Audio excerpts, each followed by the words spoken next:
row pass. Dear God, oh. Take me deeper than my feet could ever wander. My faith will be made stronger in the presence of my Savior. I will call upon your name and keep my eyes above the waves. All right. Well, let's give another round of applause to the digital media team. Awesome.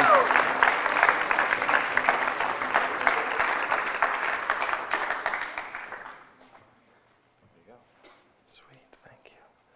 All right, good morning. Oh, you guys all excited to be here? Yeah? All right, oh, yay. So, who can tell me this year's verse, our theme verse? The one that's up there. Okay, I have a caramel apple sucker for anyone who can recite it. Oh, okay. But you can't use my mic, so just talk loud to recite it to them.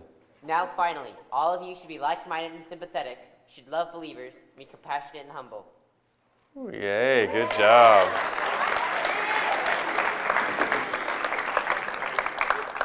That is right.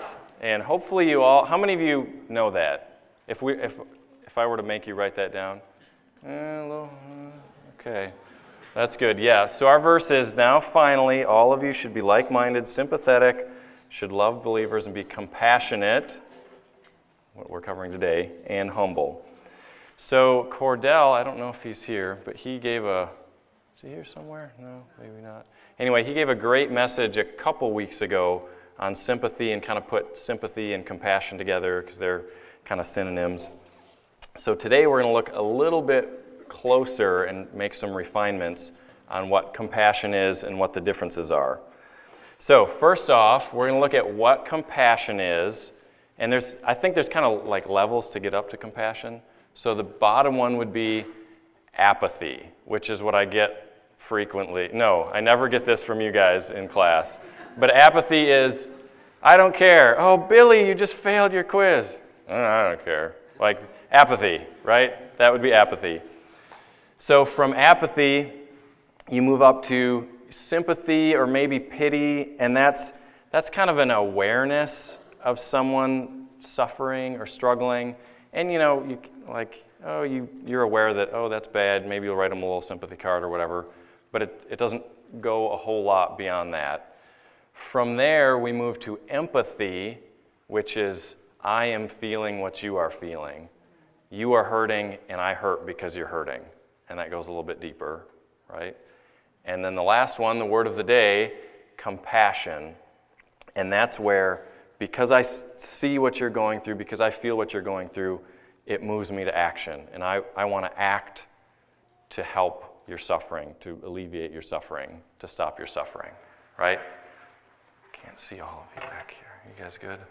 Okay, good.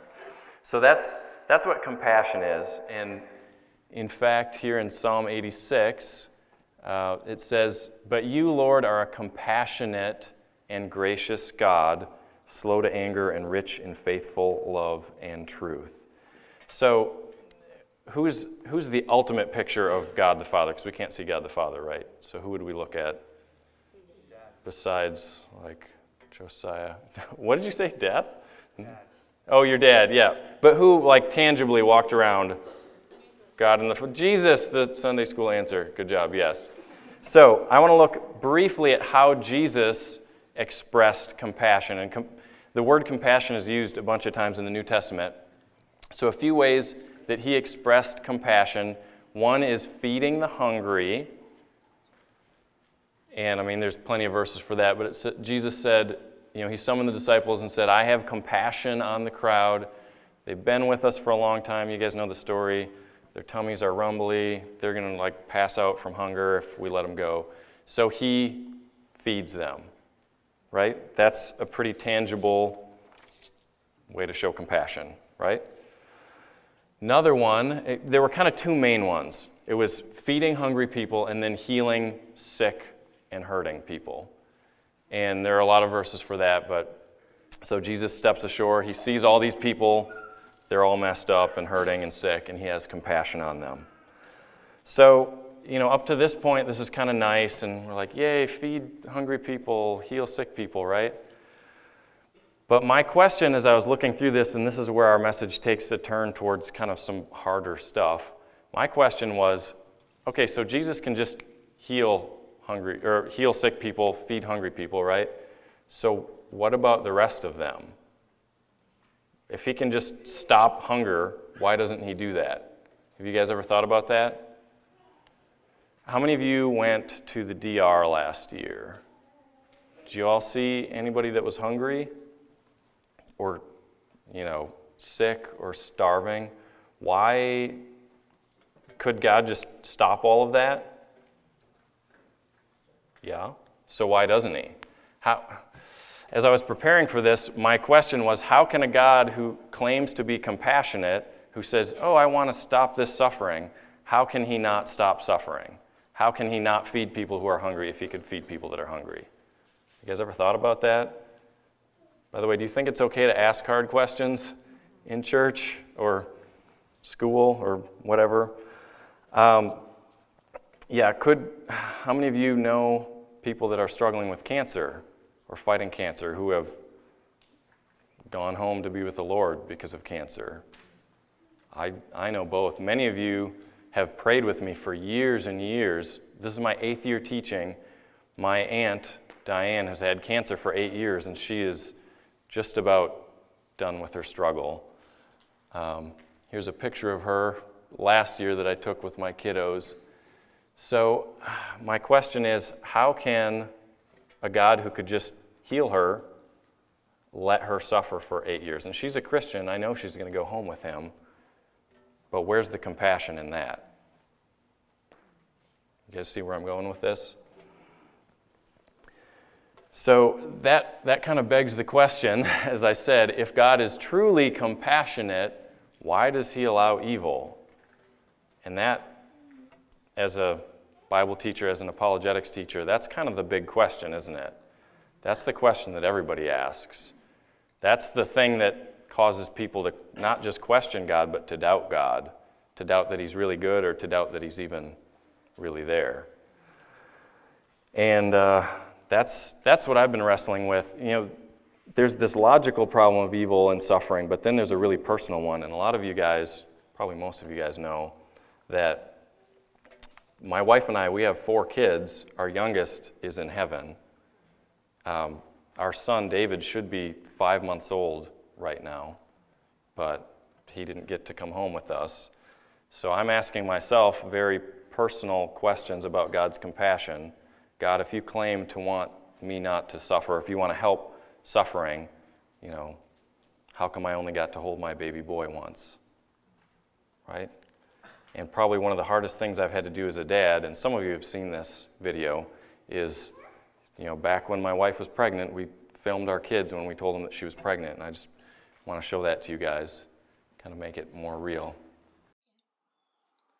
Okay, boys. Do you want to know what the exciting thing is that I'm going to tell you? Yeah. Are you excited? Yeah. Do you have any idea what it could be? A tractor.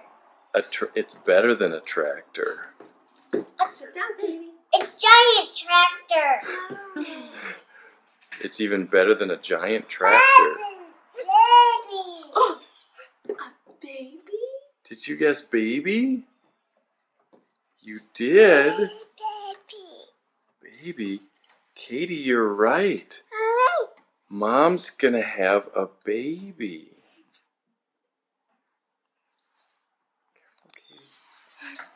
Thanks, sweetheart. I want a younger baby.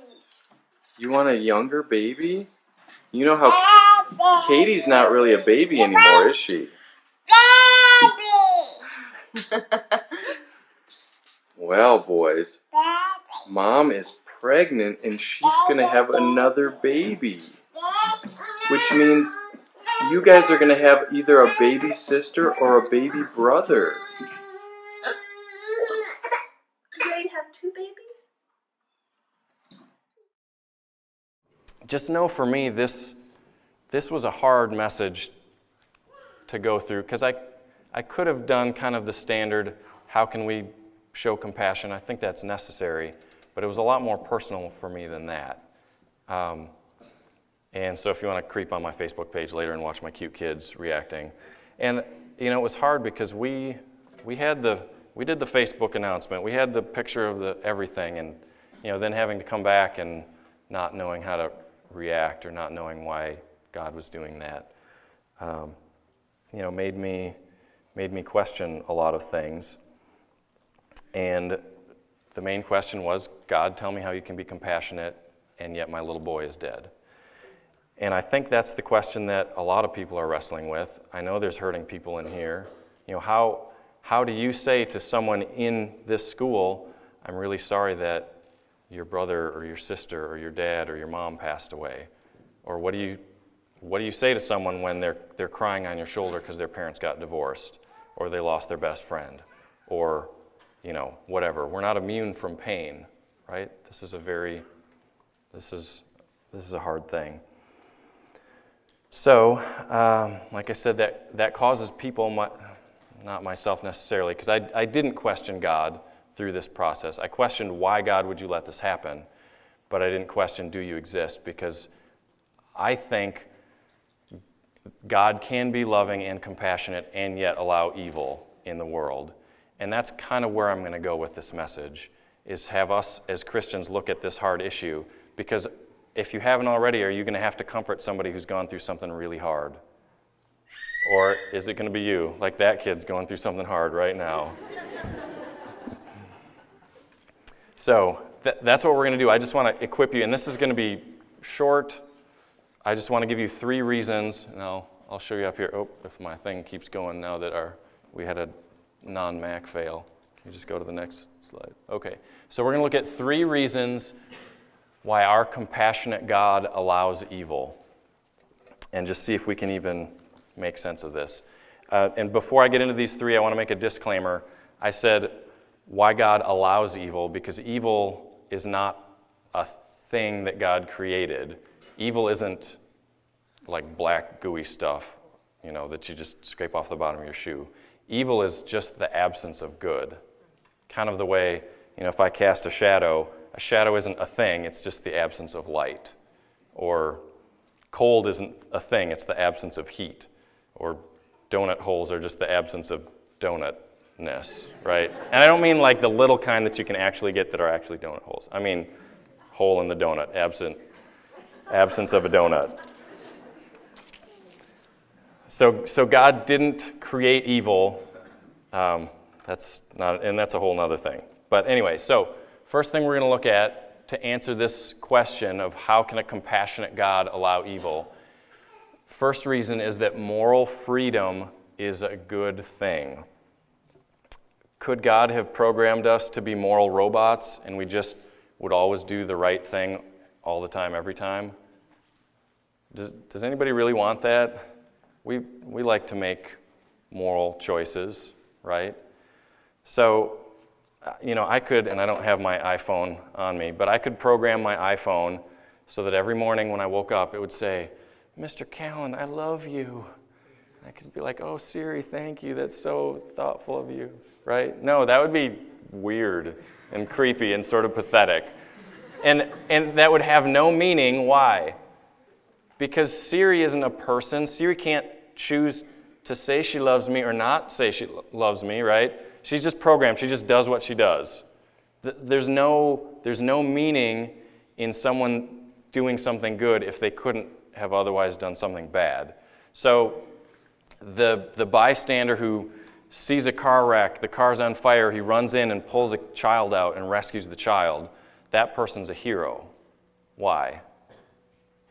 Because we know they could have just protected themselves and, you know, run away and left, you know, abandoned the child. They could have done something other than what was good and brave and selfless. You know, if we make robots, we probably already have robots that do this, robots that just run around and pull little kids out of burning cars. Well, if a robot pulls a little kid out of a burning car, are they a hero? Is the robot a hero?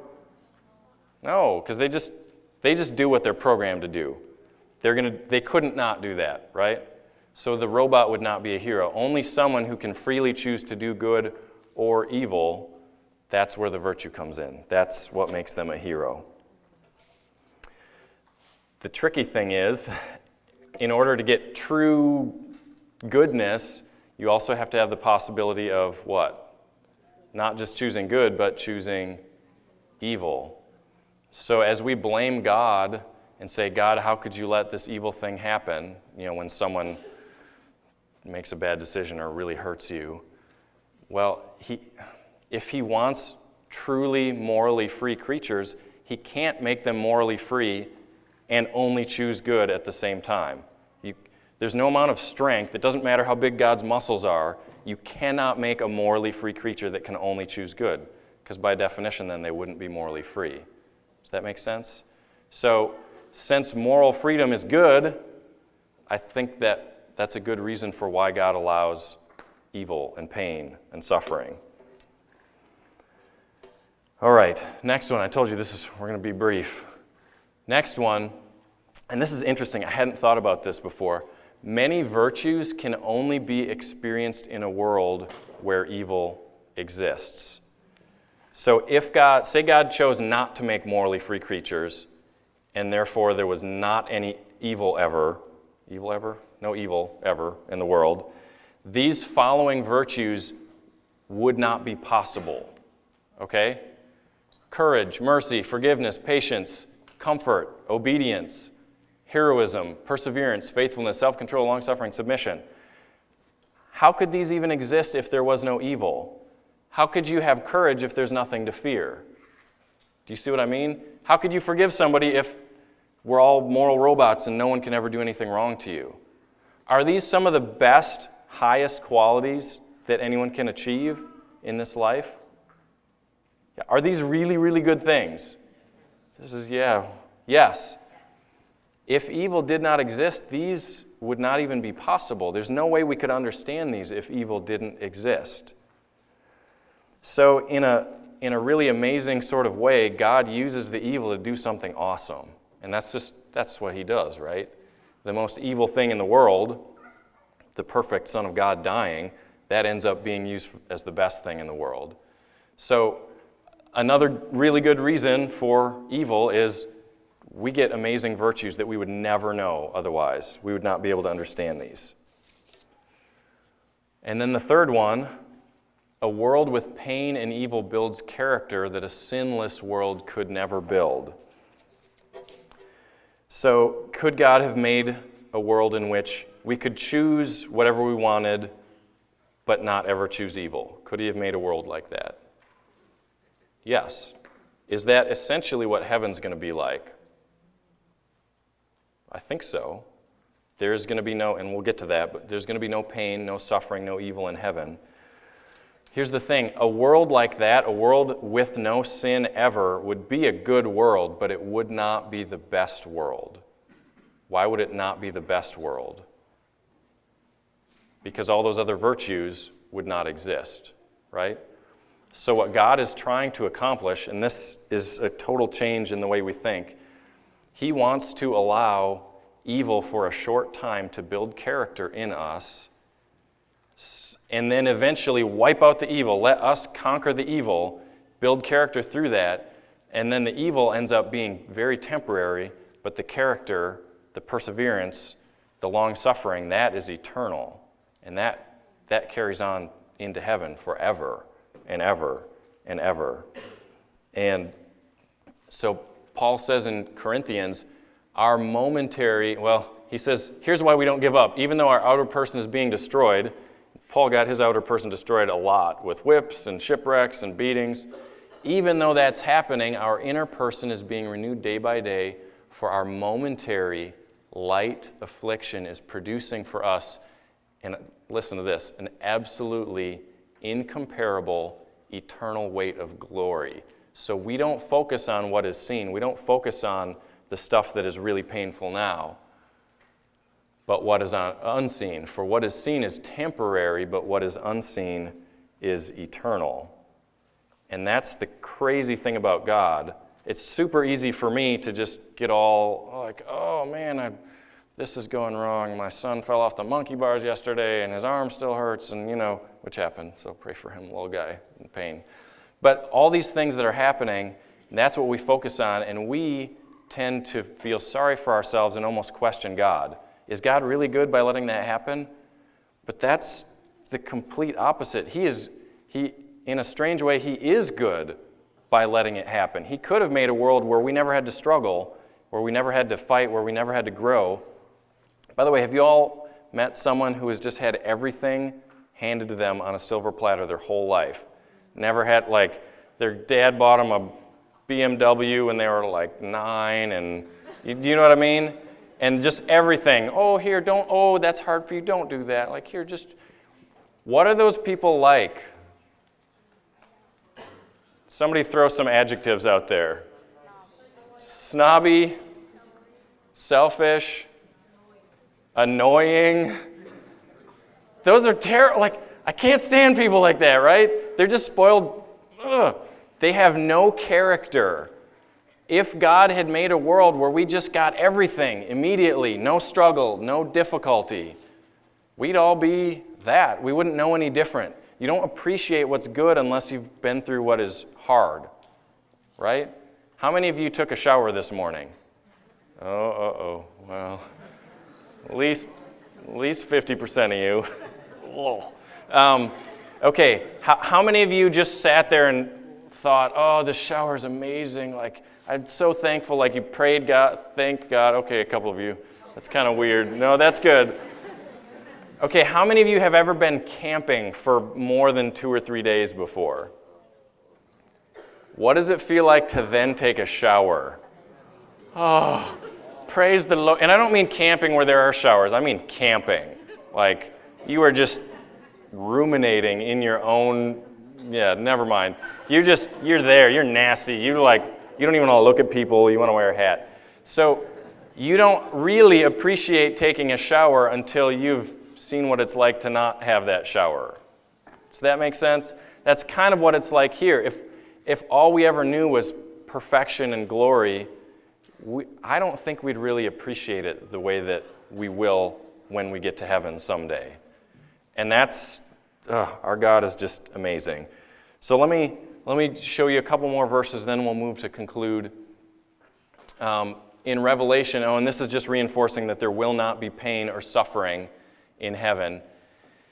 John says, I heard a loud voice from the throne saying, behold, the tabernacle of God is among men, and he will dwell among them, and they shall be his people, and God himself will be among them. He will wipe away every tear from their eyes, and there will be no longer any death. There will no longer be any mourning or crying or pain. The first things have passed away. He who sits on the throne said, behold, I am making all things new. Is that amazing?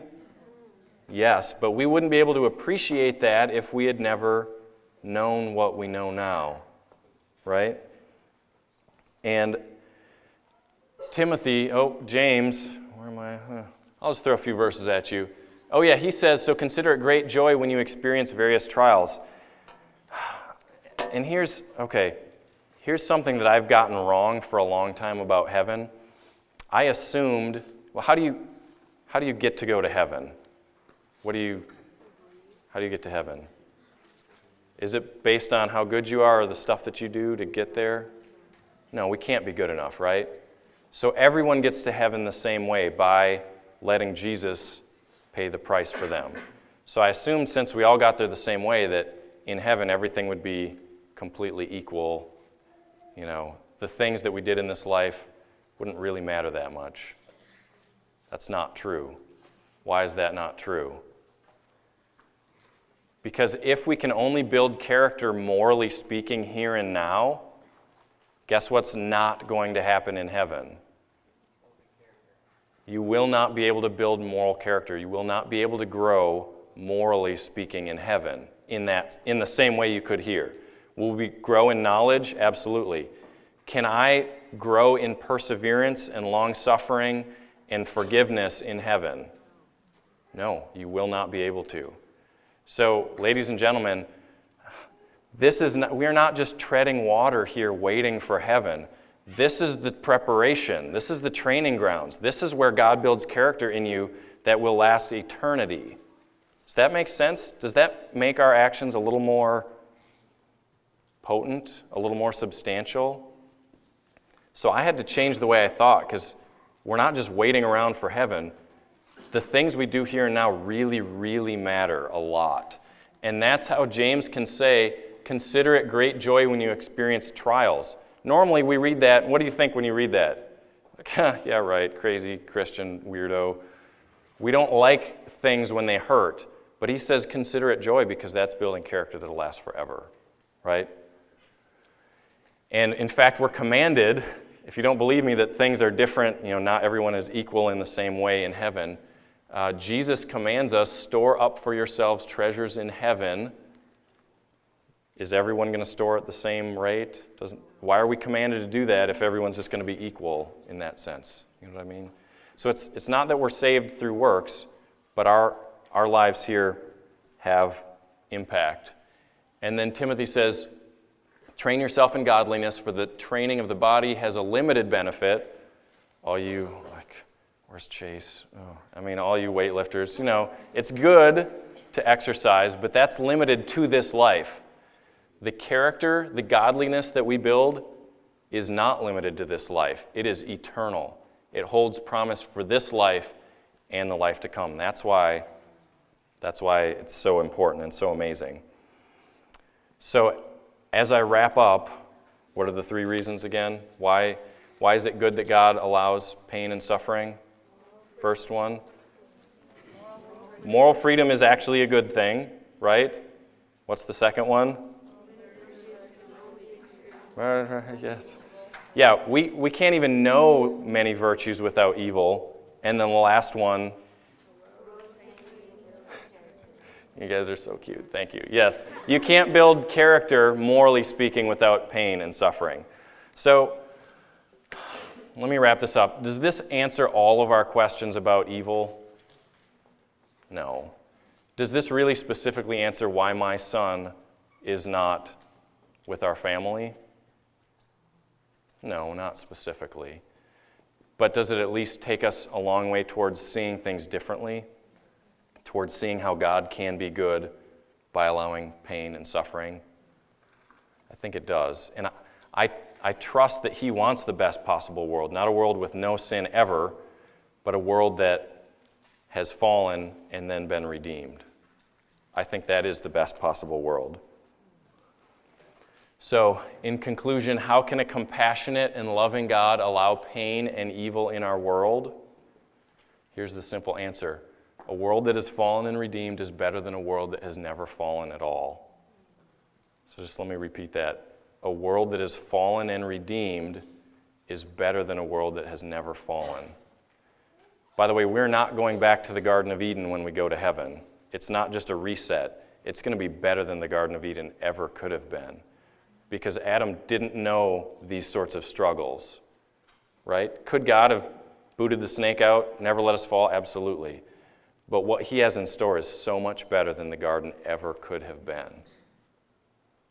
So therefore, I think God is loving, and he is merciful to pull it back around because he has allowed evil to come in temporarily. Will he conquer it? Will he be the victor one day? Yes. Will all of the character that we have built last for eternity? Yes, I think it will.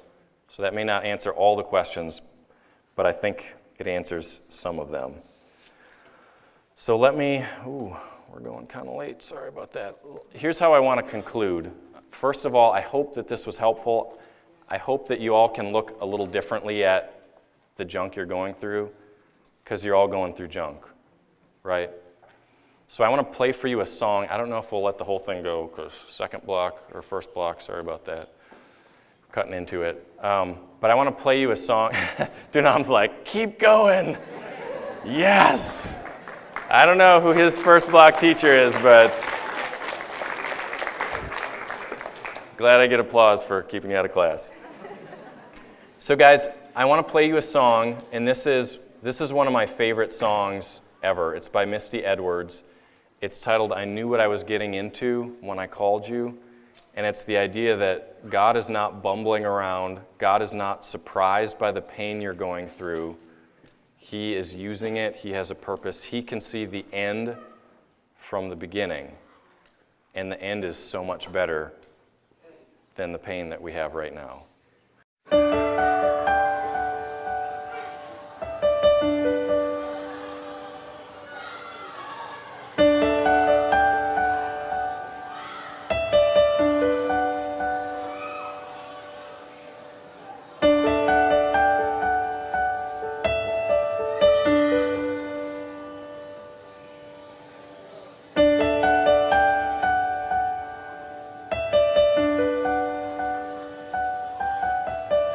I knew what I was getting into when I called you. I knew what I was getting into when I said your name, but I said it just the same. I knew what I was getting into and I still want you. I knew what I was getting into.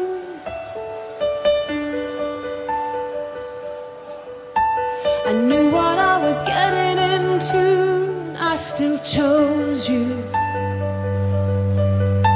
I knew what I was getting into, and I still want you.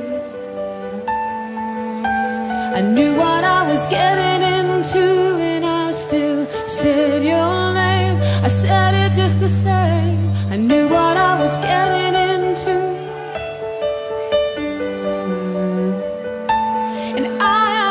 Shocked by your weakness, and I am not shocked even by your sin,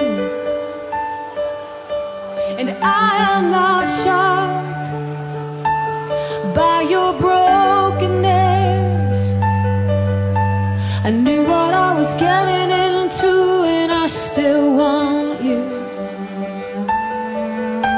I knew what I was getting into, and I still like you. I knew what I was getting into, and I still chose you. 'Cause only I can see the end from the beginning, and only I can see where this is going. See the end from the beginning, and I see in you the seeds of love, and I see in you strength when all you see is your failure, and all you feel is shame. I can see deeper than that. I know you better than that. I knew what I was getting into when I called you. I knew what I was getting into when I said your name. I said it just the same. I knew what I was getting into, and I still want you. I knew what I was getting into, and I still like you.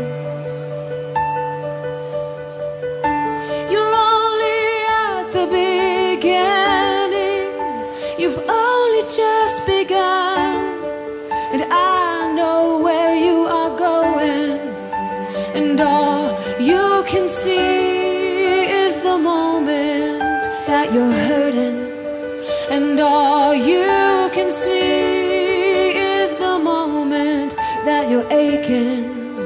But listen, I knew what I was getting into when I called you. I knew what I was getting into, and I still want you. I knew what I was getting into, and I still like you. I knew what I was getting into when I called you.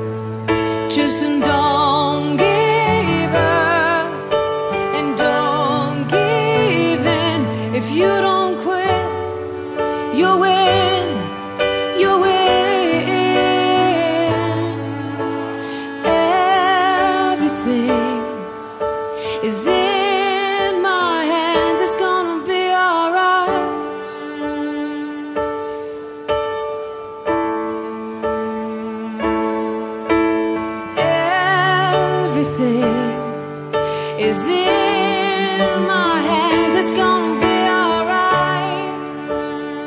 It's gonna be okay. Everything is in my hands. It's gonna be alright.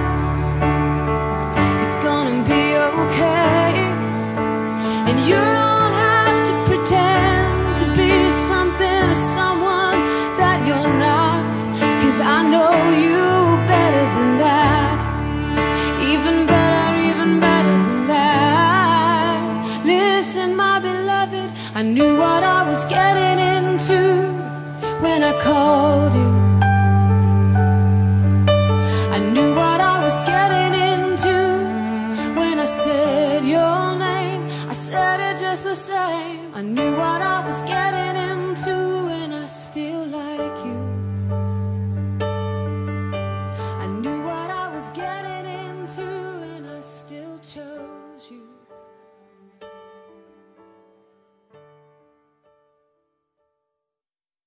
Bow your heads, please. Heavenly Father, thank you for being more concerned with our eternal well-being than with our temporary well-being. God, thank you that you are a Father that realizes sometimes the pain of the vaccination is worth it for the child. The child only sees the temporary pain, but God, you see the big picture. Father, you are in a position that you know it's worth it, God. We don't always know from our perspective that it's worth it. So help us to trust you. Help us to love you. Help us to be thankful. Help us, God, to show compassion, because you sending your Son was the greatest act of compassion. God, I can only imagine that it's hard for you to see us suffering now, because I know you don't want that, but more than you don't want our temporary suffering, God, you want our eternal glory in you. I thank you. I thank you for having a big picture. I thank you for loving us enough to let us suffer for a time, but then send your Son to redeem that, God, to make it better than it ever could have been. Father, we love you. We love you. I just thank you for all these things in your Son's name. Amen.